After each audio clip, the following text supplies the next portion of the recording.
Hi, everyone. If you're joining in, please write us a text online about which country you're joining us from today.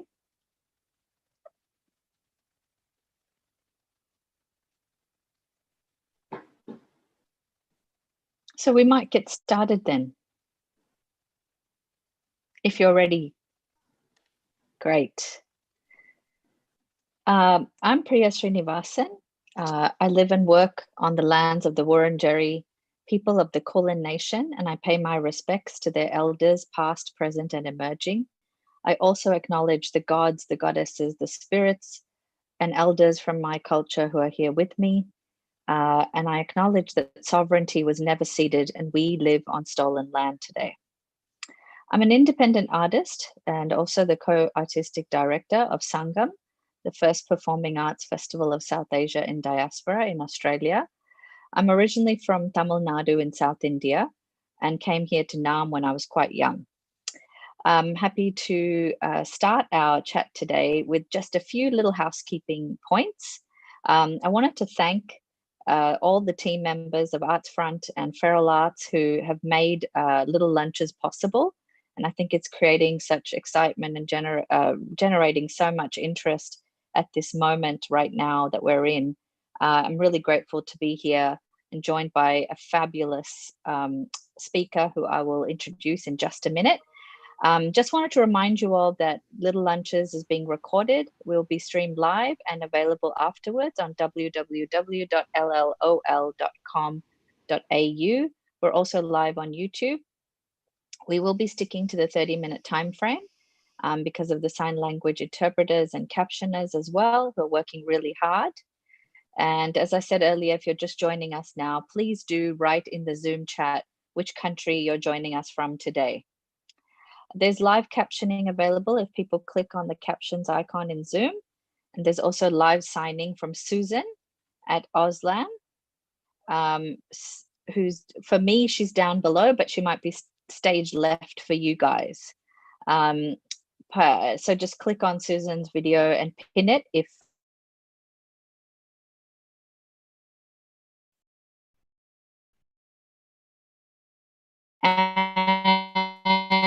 and if anybody wants to ask questions, you can type it out in the Zoom chat as you're speaking. And if there's any, without further ado, I would like to introduce the incredible, amazing Colette Brennan, who's the CEO of Abbotsford Convent in Melbourne. Those of you that don't know her, please go and find a way to introduce yourself to her. She's going to be amazing. Sorry, Colette, I'm just dobbing you in for people coming and meeting you and having chats, virtual chats right now. Abbotsford Convent, as many of you know, is Australia's largest multi-arts precinct. She is also the chair of the Sunshine Coast Arts Advisory Board and a board member of the International Society for the Performing Arts. Previously, she was the director for international development at AusCo and also acting executive director of arts development and director of marketing development at AusCo. She also has been the executive director of Brisbane's internationally acclaimed contemporary circus, Circa, and so many more things. And I could keep going on, but you can also read her bio on Artsfront or look her up online. And I'm really happy that she's here with us today. Usually Veronica Pardo, the CEO of Multicultural Arts Victoria, and I do these Wednesday lunchtimes. Veronica couldn't be with us today, but we're so grateful to have Colette here, especially because she's somebody who has really been an ally to diversity in all its manifestations. And I think this is really to be lauded in the industry. And I personally am really excited about the kinds of questions she brings in every conversation she has. And I would really like to invite you now, Colette, to speak a little bit about yourself, your practice, whatever you'd like to begin with before I ask you a couple of questions.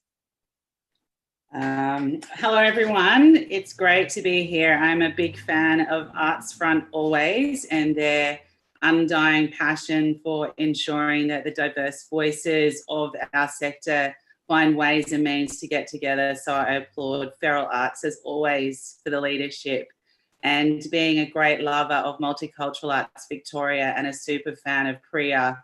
It's outrageous that all of you sensational people have found each other, but not surprising. So I'm a Irish descent person born on the land of the Turrbal Yagara people in Brisbane, and I'm now very proud to work on the lands of the Wurundjeri people of the Kulin Nation. My background is theatre, but that quickly changed, and really the threads of my career have been in producing and programming. I've done some work in sector organisations such as Youth Arts Queensland and the Australia Council. And at the moment, at the convent, what inspires me is it brings together so many of my passions. I'm very thrilled to work in a space that is home for many artists. So at the convent, we have 126 tenants working in studios. The majority of them are arts and creative industries people. We have an amazing 11 buildings, beautiful outdoor spaces. It's a place that people, the community themselves, fought to save the convent. It wasn't just shoved into a local community. It was driven by the community who demanded and set up the vision of arts and culture. So I'm very privileged every day to work and stand on the shoulders of giants, of people who actually ran a community campaign for 7 years to save the convent from becoming a blocks of units and a golf course. So I'm thrilled to be part of the convent. It was actually formed in 2004 in its current status. So we're teenagers as an organisation. That's awesome. Thank you so much, Colette. And I think what you've already brought up is some of your concerns around how to work with and through solidarity, leadership, organized protest and resistance as a way of moving forward. How could you share with us right now some of the insights that you've gained from the impact of COVID-19 on the really great work you've been doing? You can refer to anything you've done before, but also now, how are you sort of thinking about moving forward? Yeah, so obviously we're like every other venue in Australia and every artist. So our revenue streams have had a severe disruption, and the convent itself doesn't have any recurrent government funding. We're a social cultural enterprise, so our revenue streams are everything to us. So it's we're under a lot of stress, but everyone is. So we're reflective of the whole sector. So as I understand it, there's projections of minimal impacts on the arts and cultural sector of 70%. We would be reflecting those sort of statistics. That being said, what is really interesting at the moment for us is that we are reducing in our scope, very focused on our purpose, and really refining how we navigate this process through to repair. We're not really interested in, bounce backs and all of those things, I think are language that's used in the media, but I think that the arts and cultural sector has had so many years of impact that this has been quite a brutal blow.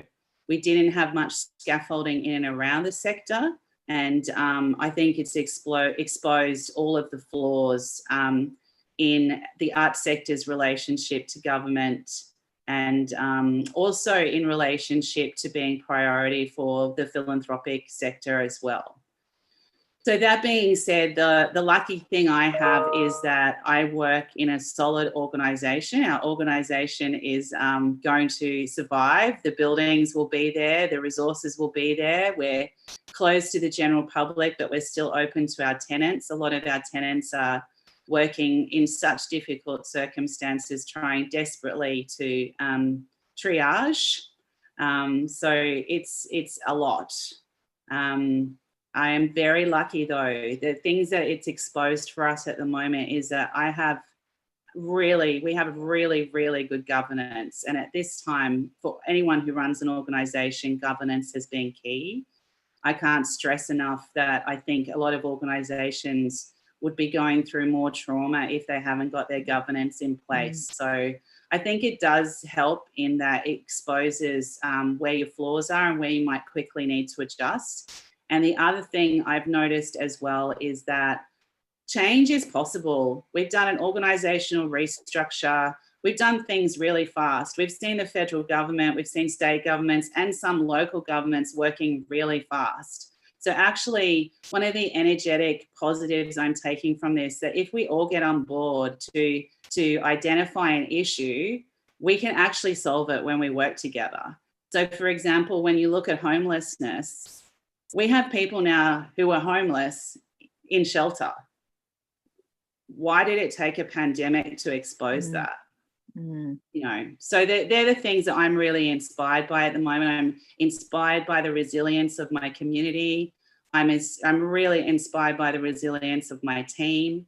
I've been really excited to see flexibility, adaptability in our governance structures so that we could modify and be nimble in our response.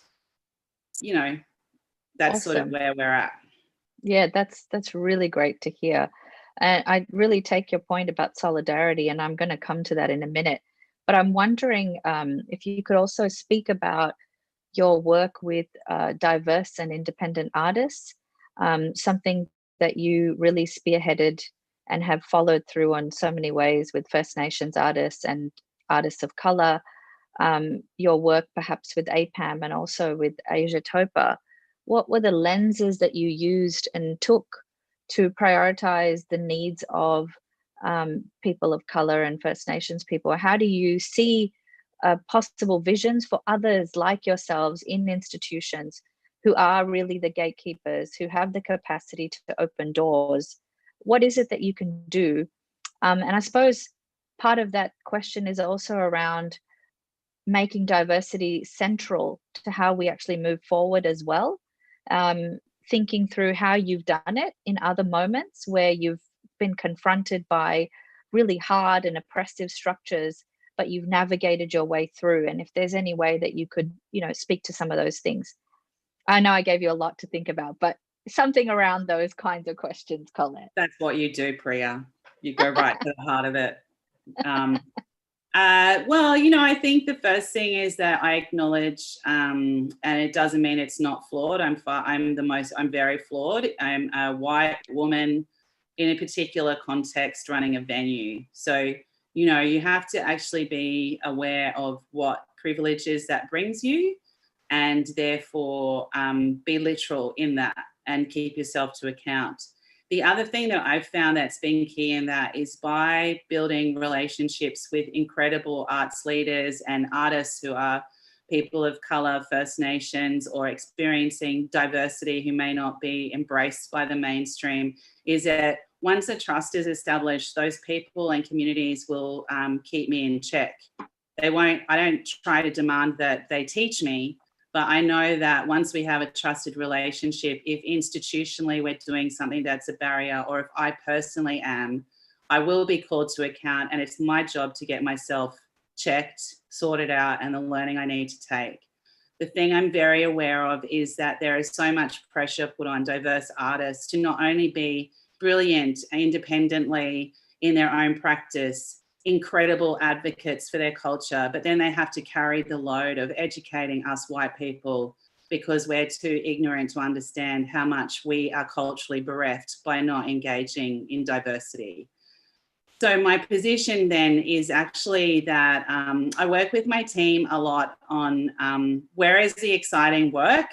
And from our perspective at the convent, the most exciting and challenging and incredible work is coming actually from the independent art scene, and especially from artists of colour, LGBTQI people who've been working with. We've been doing a lot of work with people who do incredible work with children and young people. Children and young people are often dislocated from access to quality culture. So, you know, that's where we come from. So we look at it as an asset-based approach. We understand, though, that the inequities that happen in the sector mean that there is not enough representation of leading artists to develop their own small to medium companies. We understand that our sector is actually less sophisticated because of our inability to get over our own cultural incompetence to actually work with the wide diversity of artists we have leading in this country. So at the moment, as you know, the convent doesn't have much of a programming budget. That doesn't actually get in the way with the work we need to do. We work with artists who actually have a passion and understanding of why they want to work with us, and we work with them over the long term because we actually can't commission anyone. So I can't have a transactional relationship. I'm not going to buy anyone. I'm not going to have conversations with artists that are in that whole world. And I think that for the long term, I think it'd be great if we had more money and I could just go, here, Priya, let's kick Sangam's ass and take over the venue. But realistically, we get there eventually. The other thing I'm really interested in is challenging the notion that curatorial leadership has to come from one white person who leads an organisation. So I'm really interested in developing my own skills and practice that is about self-representation and self-determination, and how, as someone who is curating a holistic program for a community, can actually work to enable artists' voices to lead and to work in a way where the institution trusts them and vice versa. So we're in a different transaction there as well. So it's not a financial transaction, and it's not a transaction where me and my programming team are the holders of curatorial expertise and we'll ask you to come into it. It's very different. It's much more around, this is the type of community and context within which we're working in. Our priority is independent artists who are working in this innovative way, who represent different cultural contexts. The other positive is we know our audiences love it. We have no problems getting a really incredible audience. So anyone who thinks there's no audience, that myth is fully debunked. But then we work in a way, well, okay, if you're this self-represented expert, what do we do together to realize the curatorial vision? And then how do we experiment together to understand what meaning that impacts, how that impacts? So in a sense, it's a much more high reward, harder process than the typical, I want this, I'll buy this touring circuit type of model or conversation. It's not something I'm interested in. Anyway, that was a big rave. Hope that No, that's super helpful. I mean, this idea of moving outside in a way, you can't get outside of capital. I mean, that's kind of not anything any of us can do at this point in a way. But I think, the crisis is actually allowing us to consider alternate possibilities for how to move alongside capital and how to negotiate differently with power. And I think that's what you're really pointing out, that moving outside of the typical transactional model, buying and selling, what other ways of engaging are there? And this is what I was pretty struck by with your programming during Asiatopa in particular, which I thought by far was a very successful model. And I'm wondering if you can speak to specifics about some of the kinds of programming you were able to do, maybe just one or two quick examples, and how you did it in a way that was allowing artists a lot of power in the process of being represented. Yeah. Well, one thing is I think we were in, for example, a project like Kuruhara, which was curated by Thomas Henning in partnership with Terry and the Cuz, so Govind Rubin, who works between Malaysia and Australia. But where it's interesting is that the artist has the power and vision, and we embrace it. But we can also utilize being the venue and all of those sort of things to broker other relationships. So it becomes quite equal, where the artist is doing the heavy lifting on the aesthetic and the curatorial, and we're doing the heavy lifting on how we generate the partnerships in and around that vision to bring it together. So, for example, we would take the heavy lifting and write the grants. They'd be inputting and they'd get sign off, but we would be doing it on their behalf. We were seeking the partnerships and, with Arts Centre Melbourne, the Australia Council. I also got in some philanthropic support. But all I would note is that it's really difficult because we're quite a small programming team without much financial scaffolding around us. And we're working with people who I think are the leading artists but don't have scaffolding around them. But together we make it happen. So we're very clear in the exchange in and around what our areas of expertise are, where our tipping points are. So for example, it's boring, but we're a heritage site. So you can't be putting shit up on our walls, but that's fine. You work around that creatively. Equally, some of our community, we have we're a busy site. So sensitivities, can you have a big vulva hanging out the door of the convent while the school kids, the Sophia Mundi school kids are going to school? So we negotiated together about the vulva. We hid her during the day. She had a little rest and then she popped out at night. So all of these things are, the funny things that happen in projects, but they speak so much about flexibility and relationships. And honestly, I believe that the artists, so they did trust us. Like, we know our community, they're going to take the vulva. She just needs to be popped out at the right time. And all of those things can be negotiated, but because they trusted us, it wasn't seen as censorship. It was seen as actually accenting the artwork in a way that would privilege it and help land, rather than getting into, and I think because we're not transactional, we're all coming together going, we've got a problem to solve, rather than, I want this and you've got to deliver it this way by this day. I don't know. It was really hard and it nearly killed us, but it was the high point of our lives. Having complete anarchy on site, artists from 30, artists from Timor, Indonesia, every single program had no real rules around it. Marketing team was losing their mind because you couldn't necessarily say what was happening. Audiences members were popping up and doing their own dance routines. One group who wanted to come once came 5 times. Artists who were across the rest of the Asiatopa program were doing shout outs and turning up on site, doing their own pop-ups because they wanted to be part of it. And I think energetically people and artists were attracted to it, and community members, because they could feel it was authentic. And it was also not putting up a really old-fashioned notion of what is Southeast Asian artwork. It was highly contemporary, really political, super fun, engaging, cheeky, naughty, all of the things that we know, but audiences don't often get to see it. And that's what they loved about it. Yeah, and I have to say also, the precinct itself enables the dropping of the fourth wall so much more easily than formal theatre settings in some ways, which also enables a feeling of community and real sort of audience engagement. And I would say it really sort of engenders a feeling of solidarity. And this is what I was going to ask you to speak a little bit about, and something that's close to my heart and something that Veronica and I are going to do, especially next month. We're going to bring in international speakers, artists from different parts of the world, to really ask what solidarity might look like now, and why it's more important than ever to not only address local concerns, but at the same time to be looking at the local and the global together, which academics call the glocal, right? How do we look at that as a really rich moment of possibility for us? And we were thinking about your fabulous connections around the world, Colette, around this. You don't have to answer, but it's just a prompt. And perhaps also we can open this up to anyone who's attending today, this or any other question you might have for Colette. Any points, any thoughts, any issues, whatever you would like. We'll give you a few seconds to raise your hand or write a comment in the chat, and we'll wait for you. Just let's give people a few seconds, Colette, to see if they have anything.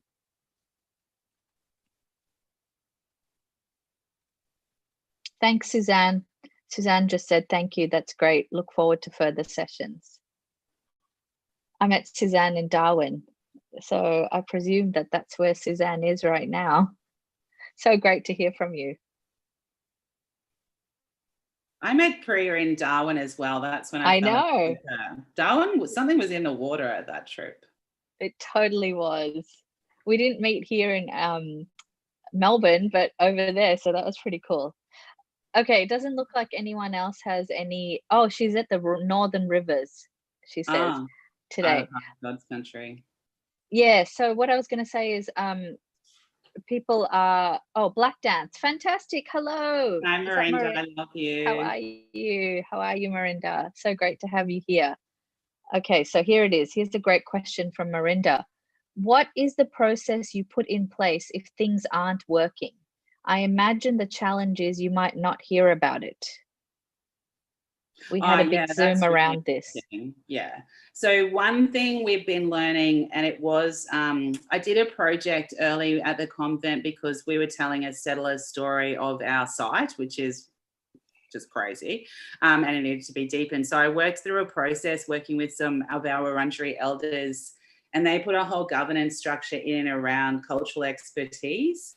So that was really nice in that we had a defined expectation, one, that as the white people we would culturally fail, two, that it wasn't our elders' job to educate us, but three, there was a through line for them to say, you need to get your house in order on this area because it's getting in the way of the cultural business we need to do through the project.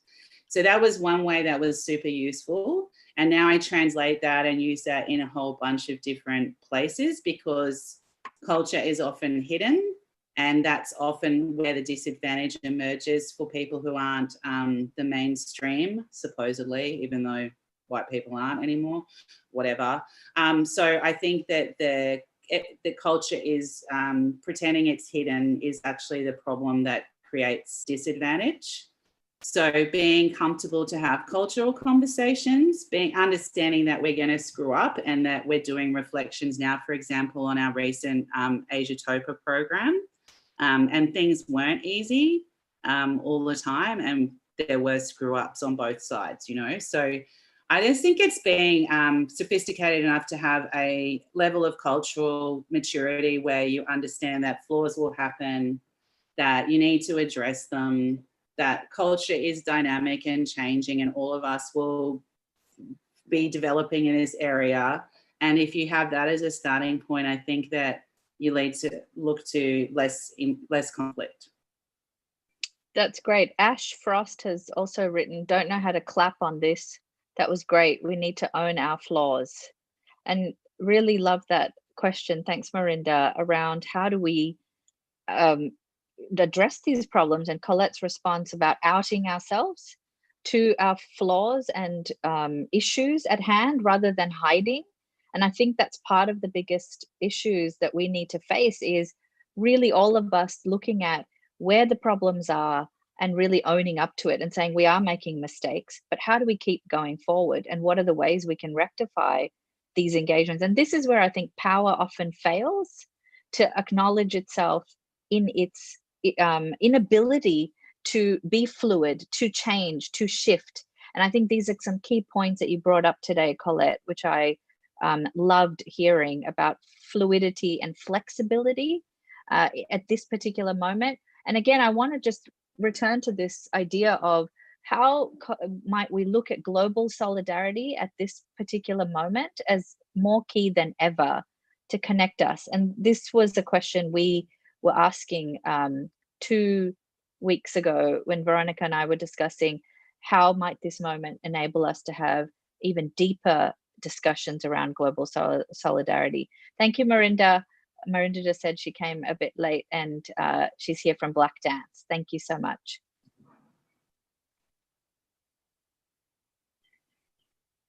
Was that a question?